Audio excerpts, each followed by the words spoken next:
To study gene expression during Xenopus embryonic development, cloned gene products must be stably integrated into the genome.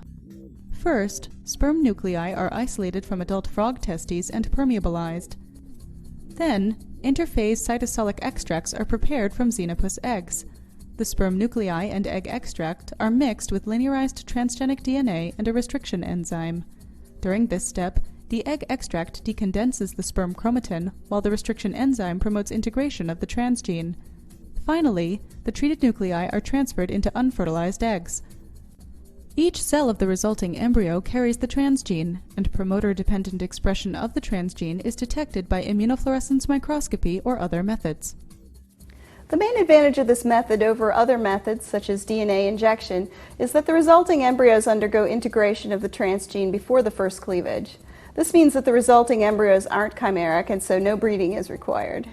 Using this protocol, large numbers of transgenic embryos can be created rapidly and efficiently in only a few hours. These transgenic embryos can be used for analyzing promoter or gene function, or can be bred to create transgenic lines.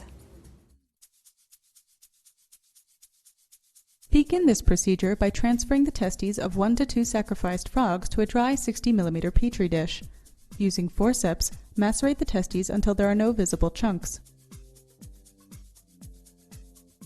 Add 2 milliliters of cold nuclear preparation buffer, or NPB, to the macerate and gently pipette up and down. Squirt macerate through about 4 thicknesses of cheesecloth into a funnel and collect the filtrate in a 15 milliliter tube.